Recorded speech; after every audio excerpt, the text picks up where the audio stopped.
मैं उपस्थित हूँ जनपद सीतापुर के उस पवित्र भूमि पर जिसे नैमिषारण्य कहा जाता है।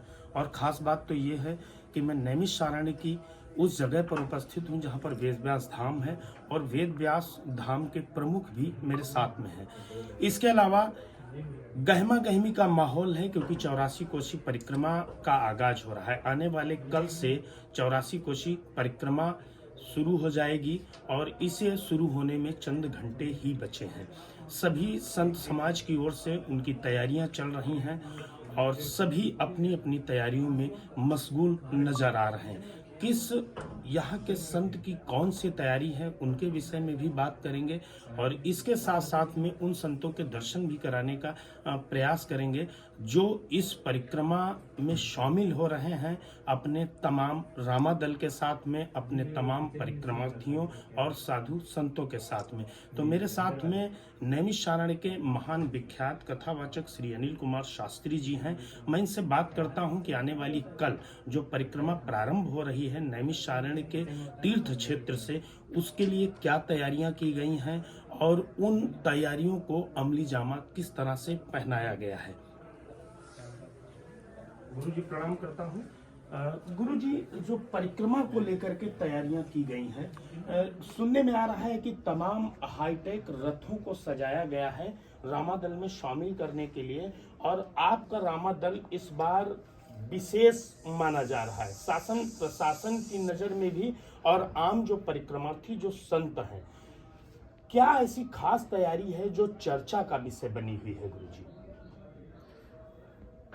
ये परिक्रमा 11 करोड़ 88 लाख 8,000 वर्ष लगभग पूर्व में हुई थी। ये परिक्रमा विश्व की सबसे प्राचीन परिक्रमा नैमिषारण्य की है और ये अनादिकाल से चली आ रही है। इस परिक्रमा में प्रतिवर्ष लाखों की संख्या में श्रद्धालुगण भाग लेते थे।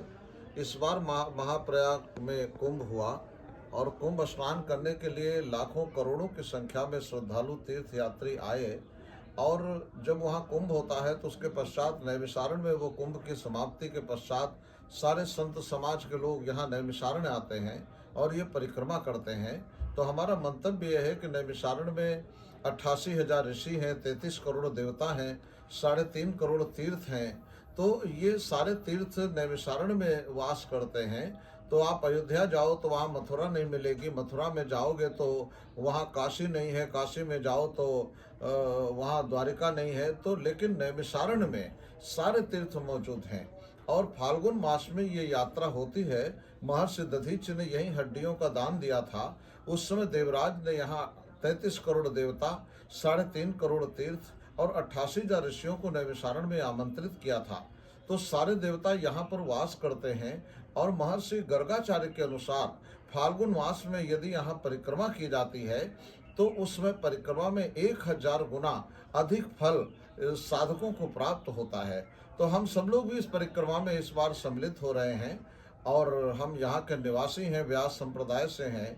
व्यास गद्दी हमारी पीठ है, परंपरागतों से हम यहाँ पर रहते हैं और हमारे पिता परपिता ये सब यात्रा करते रहे। तो हमारा भी कर्तव्य था कि हम सबको इसकी सूचना दे करके और हम सारे संतों को, समस्त विश्व को नैमिषारण्य में इस बात का परिचय कराएं कि ये पवित्र भूमि कितनी महान है, जहाँ पर एक ही जगह पर एक ही स्थान में सारे संसार के ऋषियों के देवताओं के पुण्य प्राप्त हो सकते हैं।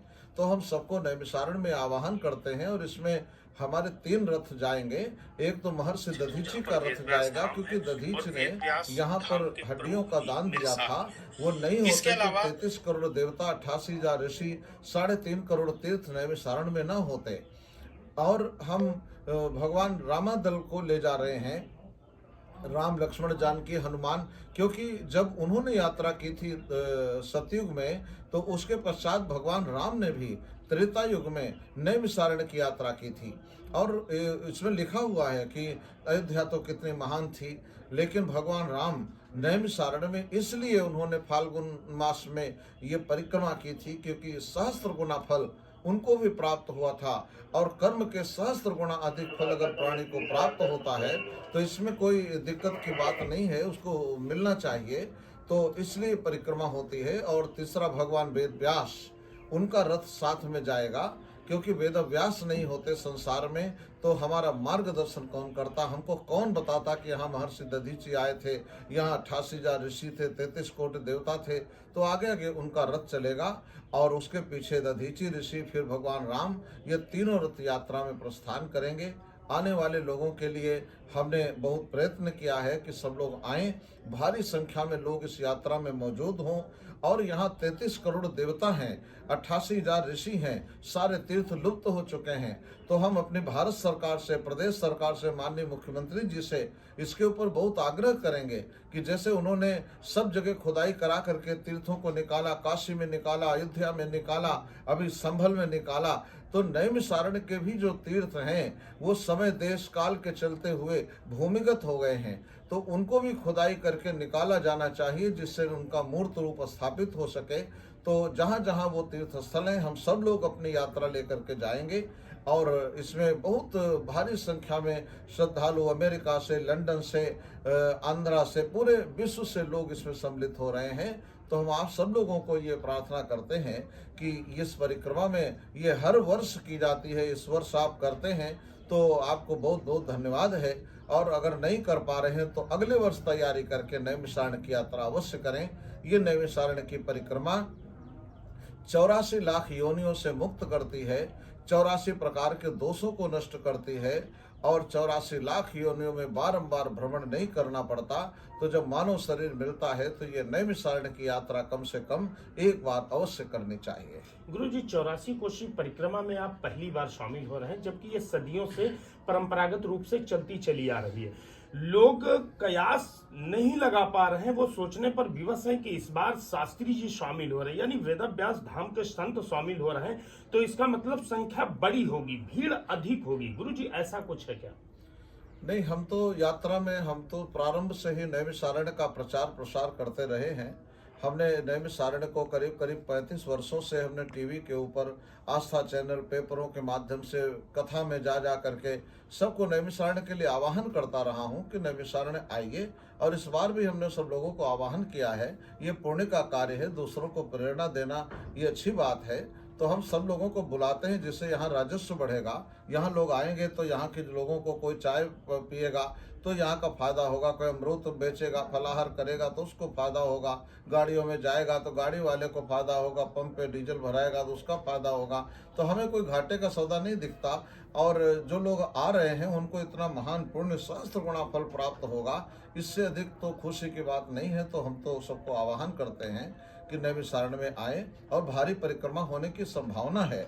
हम जानते हैं कि इसमें जितने प्रेमी लोग हैं, हमारे जो आर्य हैं, सनातनी हैं, वो इस यात्रा में अवश्य सम्मिलित होंगे। वैसे गुरुजी, क्या माना जाए, कितनी संख्या हो जाएगी? लोग पूछते हैं इस बात को। ये बात तो देखो इसमें भी नहीं कही जा सकती है, क्योंकि 20 से 25 लाख आदमी प्रतिवर्ष यात्रा करता है नैमिषारण्य की, और पैदल यात्रा करता है, जिसमें सभी अखाड़े सम्मिलित होते हैं, नाना प्रकार के धर्म संप्रदाय के लोग आते हैं, व्यक्तिगत जो सनातन धर्मी हैं वो यहाँ इकट्ठे होते हैं।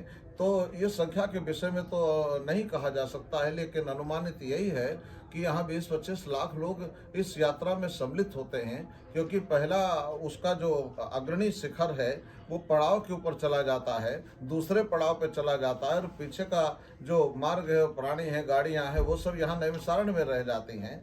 तो यात्रा ये बहुत लंबी है। तो हम जानते हैं कि यहाँ भारी संख्या में ये पूरा समाज यहाँ इकट्ठा होगा। गुरुजी, आने वाले कल से 84 कोसी परिक्रमा का डंका बजने के लिए कुछ ही घंटों का वक्त बचा है। सुबह 4 बजे 1 मार्च आने वाले, कल 1 मार्च सुबह 4 बजे से डंका बजते ही तीर्थ क्षेत्र जो वहां पर जितने भी श्रद्धालु एकत्रित होते हैं, योगी संत एकत्रित होंगे, वो सब निकलेंगे। आपकी तैयारी कहाँ से है? वेद व्यास धाम से निकलेंगे या किसी अन्य जगह को चिन्हित किया गया है जहां से वेद व्यास धाम के संत अपने परिक्रमार्थियों को लेकर के निकलेंगे?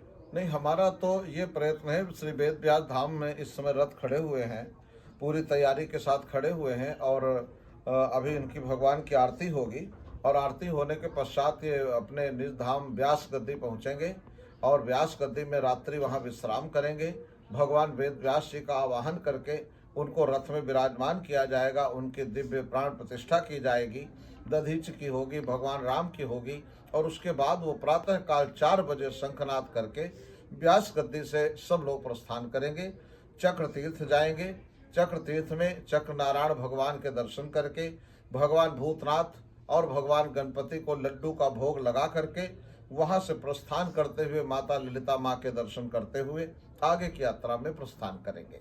तो ये थे अनिल शास्त्री जी वेद व्यास धाम नैमिषारण्य से, और इनकी ओर से यानी वेद व्यास धाम की ओर से सभी तैयारियां पूर्ण कर ली गई हैं और आने वाले उस सुबह का इंतजार है जब रामादल में शरीक होकर तमाम साधु संतों के साथ इस परिक्रमा को सफल बनाए जाने की देखरेख है, उसे किस तरह से यहाँ से निकाला जाता है। जो लोकल मीडिया है या जो शासन प्रशासन है उनके नज़रिए में किस तरह का ये रोल होता है और किस तरह संतों का ये बिहेवियर होगा। जो तैयारियां हैं ये अलग हैं और आने वाले समय में देखने वाला कुछ और ही होगा।